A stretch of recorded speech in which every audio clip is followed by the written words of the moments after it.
POV. It's the early 2000s, say 2007 to 2009. You've been watching Naruto on Cartoon Network and actually recently discovered Adult Swim. And as a connoisseur of quality media that you are, you determine, yeah, this slaps. You go on YouTube to find more of these amazing shows that you've been watching and you stumble across this. AMV. You don't know what an AMV is. Maybe it's some type of special episode, but your curiosity is piqued. You click on it, and you're immediately bombarded with stylistic shots of your favorite show with this playing in the background.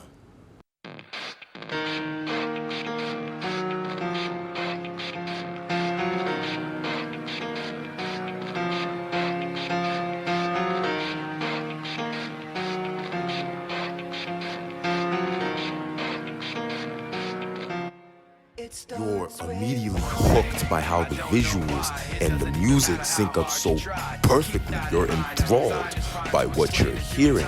It starts you down a rabbit hole. Video after video, song after song, banger after banger. You, my friend, are hooked. You write down the names of the songs you've been listening to and immediately illegally download them to your MP3 player. You listen to them on the bus, in the morning, on your way to school, and on your way back. It starts you on the road of one of your newest loves, and you've been with it ever since. Yosh, my name is David, and I fucking love rock music.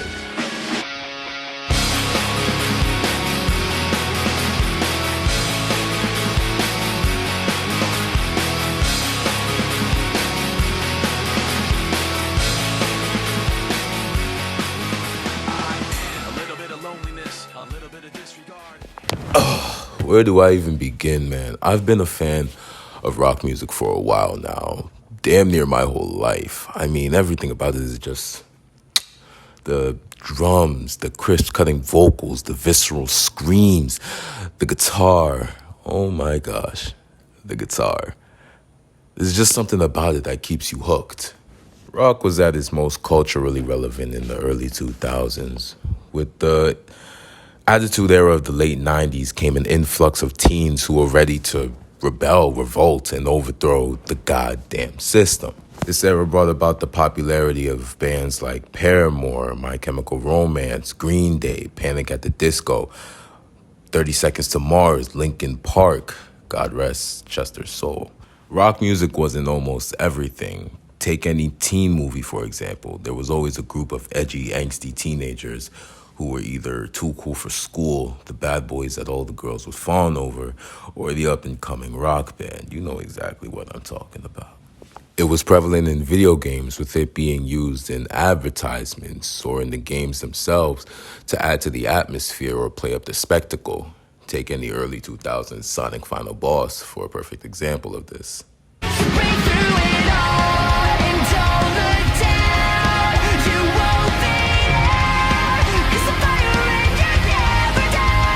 We could talk all day about the history of rock and its origins and how it was created by black people, but we're not here for that. No, we're here to talk about the magic behind it, why it has such a cult following, and why it's one of, if not, my favorite genre of music to this day.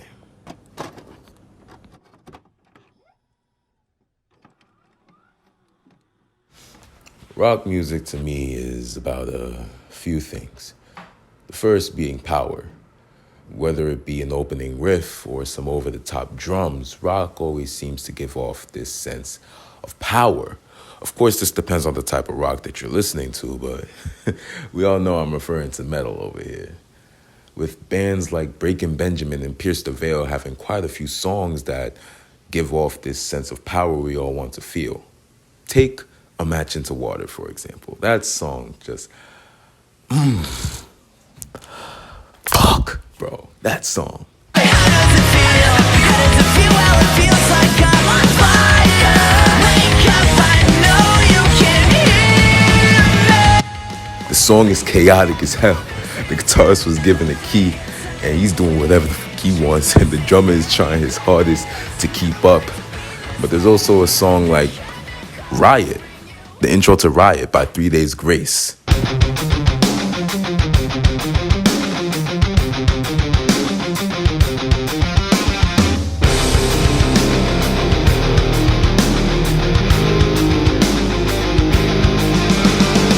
The riff opens up with a bunch of punchy notes, each one being as important and impactful as the last, each one demanding your attention, proceeding to be backed up by the drums and then carried by the background chords, signifying a build-up in tension, almost as if to say, get ready, we're here, and we're about to blow the roof off of this place.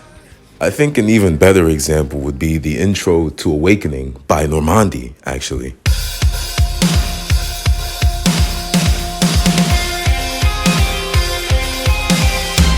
The drums kicking off the song and the guitar coming in after these 3 violin notes that to me sound like a sudden powerful realization.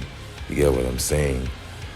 Rock music has always been about giving off a sense of power, whether that be conveyed through the lyrics or the instrumental, usually both working in tandem with each other to create the feeling of being unfuckwithable.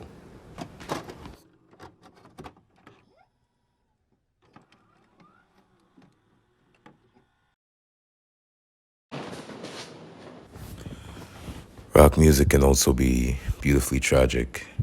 Take any rock song you love and slow it down to give room for the vocals to breathe, and you'd realize the tragic nature of a lot of these songs and their messages. Take Diary of Jane by Breaking Benjamin, for example. When the lyrics are given a symphony instead of an electrical ballad, you can really feel how the song is about losing yourself and what makes you you, all to satisfy something that may never even accept you in the end. Something's getting in the way, something's just about to break. I will try to find my place in the diary of Jane. So tell me how it should be.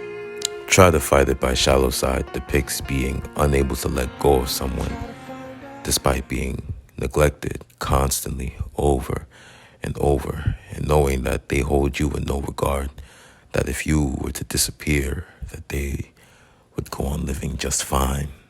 I can't stand the way you always lead me on.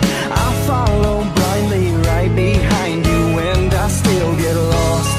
You never look and check to see if maybe I'm okay. This crazy world you live in is filled with mistakes. Or Art School Wannabe, which is basically about being a failure because you're scared to reveal your true nature to the world. So you just take on the labels that others give you because it's easier to play into a narrative that somebody else writes for you than to create one on your own.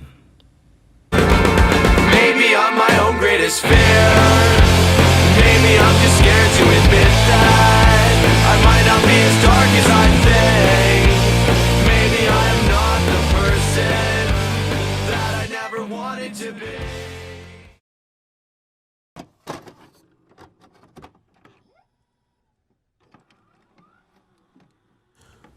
Growing up, I was a bit of a weirdo, I guess.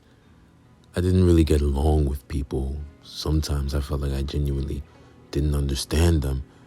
Human connection is such an important part of a person's growth and development, but I didn't get a whole bunch of that with how strange I was. To be honest, to this day, I still wonder if it was me who was just that hard and unbearable to be around, or if everyone around me was just mean. Maybe it was a bit of both. It doesn't help that I wasn't exactly into what everyone else was into. This holds true even today. I'm from New York, where drill basically runs my city. My brother often comes up to me and asks me about drill artists, and I stand there looking stupid because I have no idea who he's talking about. Don't get me wrong, I love drill. I mean, I am from New York after all, but I'm not that deep into it. Not like I am with rock. I've only been to one rock concert and it was super hardcore and they were super into it, but they were also really kind and friendly and welcoming. Rock is about being different. Being the outcast is kind of its brand. Being the other. Every rock fan knows what it's like to be alone, to be powerless to change your situation despite your best efforts, to be angry. We all hate the idea of being told what to do, not because we're rebellious, but because we've lived lives where our power was constantly being taken away from us. In times where I felt isolated, I had rock to let me know that there are people out there who are just like me, with songs like Never Too Late by 3 Days Grace, letting me know that I always have a chance to change my narrative. Even if I say it'll be alright, still I hear you say you want to end your life. Now and again we try to just stay alive. Maybe we'll turn it all around, 'cause it's not too late. It's never too late. On My Own by Ashes Remain, opening me up and getting rid of my teenage angst, letting me know that it's okay to need others, to want others, and to not have to do it on my own. I don't wanna be incomplete. I remember what you said to me. I don't have to fight alone. Break me out. Come and find me in the dark now. Every day by myself I'm breaking down. I don't wanna fight alone anymore. And Holding It Down for the Underground by A Day to Remember, filling me with such a sense of camaraderie that it let me know that it will all be okay and that I will be okay. I just have to hold on and keep moving forward. You know this isn't what we planned on. Come on, tell me we'll be okay. Let's go back to a time where I still felt I had it.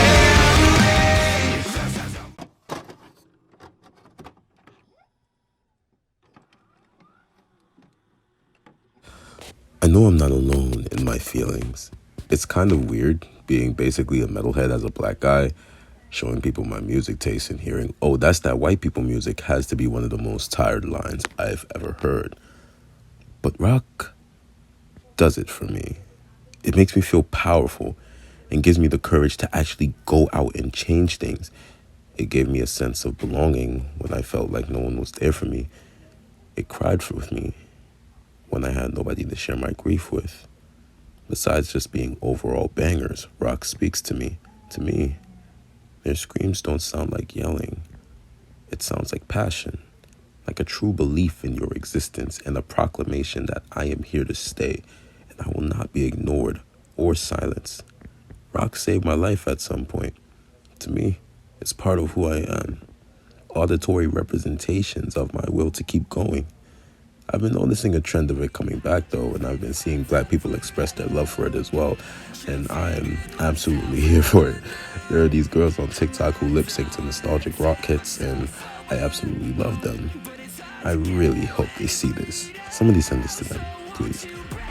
Anyway, if you've made it this far, you might be a fan yourself, and if not, hopefully you give it a chance.